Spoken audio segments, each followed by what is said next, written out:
نحمده ونصلي على رسوله الكريم اما بعد فاعوذ بالله من الشيطان الرجيم بسم الله الرحمن الرحيم قال الله تبارك وتعالى في القرآن المجيد والفرقان الحميد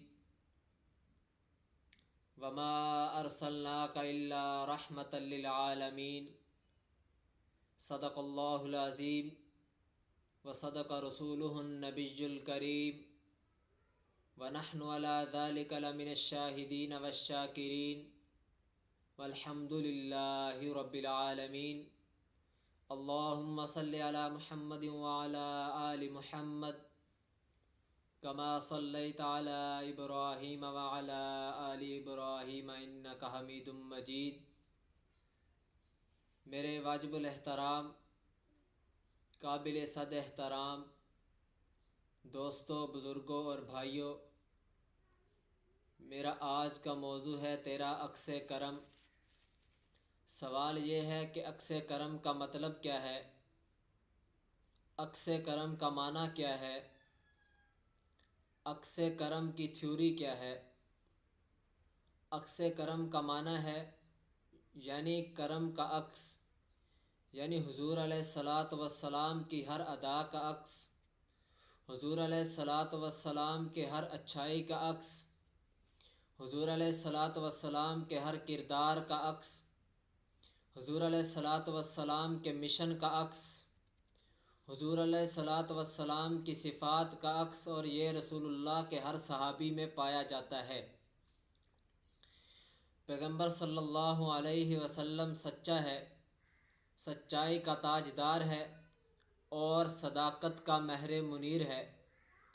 اب اگر صداقت کی صفت کو جسم کی شکل میں دیکھنا ہے تو حضرت ابوبکر صدیق رضی اللہ تعالی عنہ کو دیکھ لیجئے۔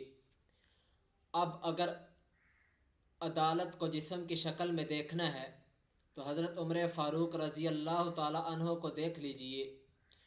اب اگر شجاعت کو جسم کی شکل میں دیکھنا ہے تو حضرت عثمان غنی رضی اللہ تعالی عنہ کو دیکھ لیجئے۔ پیغمبر درویش ہے، اگر درویشی کو جسم کی شکل میں دیکھنا ہے تو حضرت ابو ذر غفاری رضی اللہ تعالی عنہ کو دیکھ لیجئے۔ پیغمبر شجاعت کا ماہر منیر ہے۔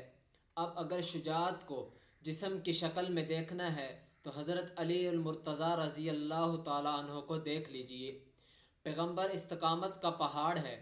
اب اگر استقامت کے پہاڑ کو جسم کی شکل میں دیکھنا ہے تو حبشے کے کالے بلال کو دیکھ لیجئے، اس لیے کہ تیرے غلاموں میں بھی نمایاں جو تیرا عکس کرم نہ ہوتا، تیرے غلاموں میں بھی جو نمایاں تیرا عکس کرم نہ ہوتا تو بارگاہ ازل تیرا خطاب خیر الامم نہ ہوتا۔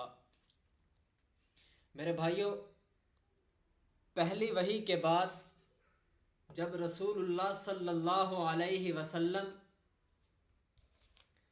گھر تشریف لے آئے تو حضور علیہ الصلاۃ والسلام نے فرمایا زملونی زملونی، یعنی مجھے چادر اڑا دو۔ پیغمبر کا جسم کانپ رہا تھا کیونکہ وحی اتر چکی تھی اور رسول اللہ صلی اللہ علیہ وسلم اقرأ باسم ربک الذی خلق پڑھ چکے تھے، اور اللہ کے قرآن کی شہادت پیغمبر کے چہرے سے نمایاں تھی۔ پیغمبر کے چہرے سے اللہ کے قرآن کی شہادت جو نمایاں تھی۔ جب حضرت خدیجہ نے اپنے شوہر کو دیکھا تو حضرت خدیجہ نے حضور علیہ الصلاۃ والسلام سے فرمایا کہ آپ پریشان نہ ہوں۔ رسول اللہ صلی اللہ علیہ وسلم کو دیکھ کر کہا اے محمد، آپ کو کچھ نہیں ہوگا۔ کیوں؟ اس لیے کہ تو صلہ رحمی کرنے والا ہے، آپ تو سچ بولنے والے ہیں، آپ بے کسوں کا بوجھ اٹھانے والے ہیں، آپ مہمان نوازی کرنے والے ہیں، اور آپ حق کے ساتھ کھڑا رہنے والے ہیں، تو پھر آپ کیوں پریشان ہو رہے ہیں؟ حضرت خدیجہ رضی اللہ تعالی عنہ نے حضور علیہ الصلاۃ والسلام کو تسلی دی۔ تو جب یہ صفات پیغمبر میں تھی تو پیغمبر کے صحابہ میں بھی تھی۔ میرے بھائیوں، جب مکہ کا مشکل ترین دور تھا، جس وقت راستے میں کانٹے بچھائے جا رہے تھے، صحابہ کو گالیاں دی جا رہی تھیں، صحابہ کو تپتی ریت پر لٹایا جا رہا تھا، صحابہ کو مارا جا رہا تھا، دھکے دیے جا رہے تھے، ظلم اور بربریت کے بازار گرم کیے جا رہے تھے، تو پیغمبر نے ابوبکر صدیق کو ہجرت کی اجازت دی۔ ابوبکر صدیق رضی اللہ تعالیٰ عنہ نے سارا گھر کا سامان ایک اونٹ پر لاد کر حضور علیہ الصلاۃ والسلام کی خدمت میں پیش کیا اور ہجرت کر کے چلنے لگے۔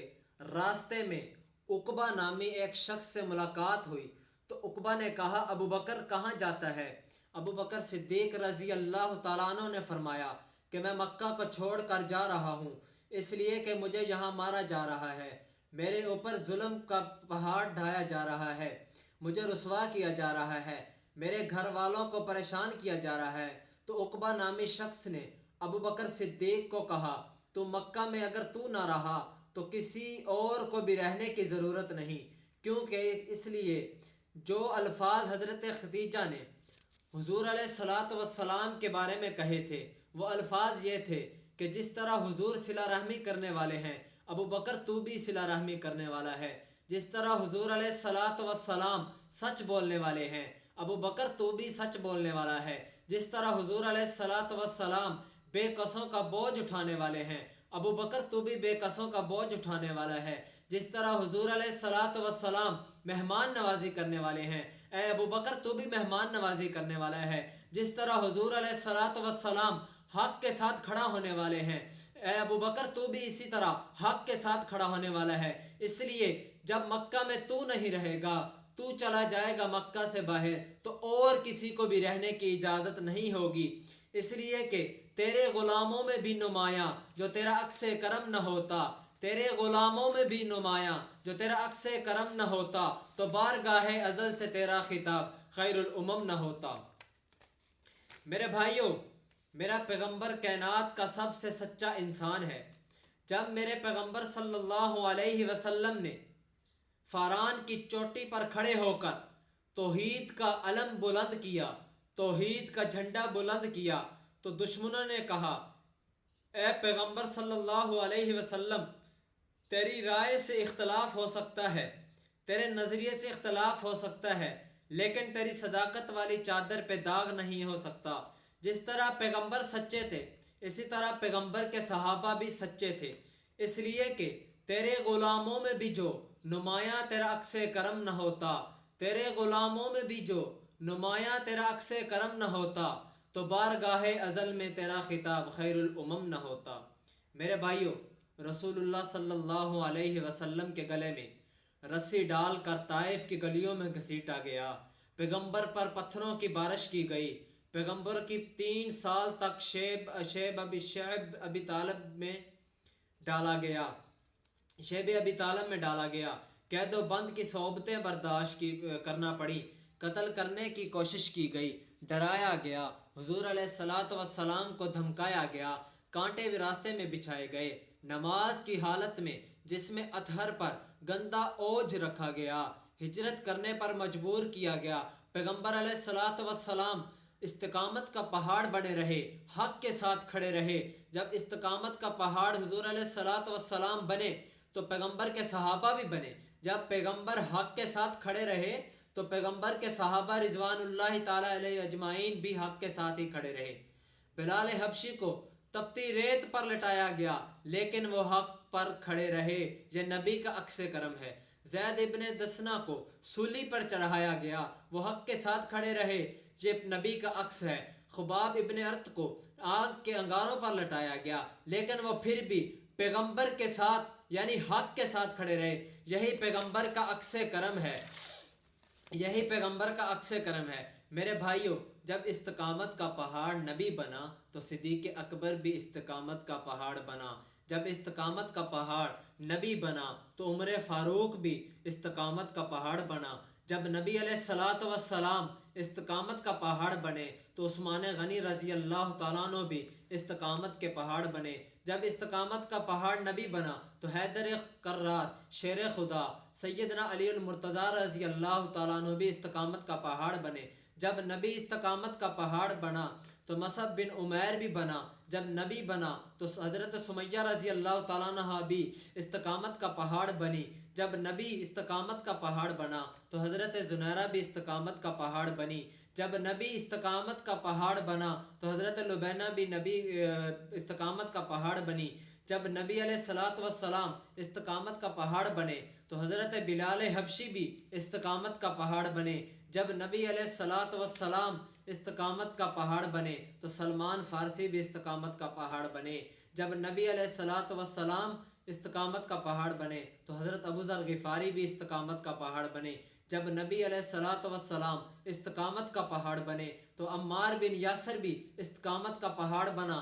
جب یہ استقامت والی صفت صحابہ کرام میں آئی تو 1,44,000 صحابہ کرام بھی استقامت کا پہاڑ بنے. تو پھر آخر میں یہ کہنا چاہتا ہوں، تیرے غلاموں میں بھی جو نمایاں تیرا عکس کرم نہ ہوتا، تیرے غلاموں میں بھی جو نمایاں تیرا عکس کرم نہ ہوتا، تو بارگاہ ازل سے تیرا خطاب خیر الامم نہ ہوتا. وما علینا الا البلاغ المبین.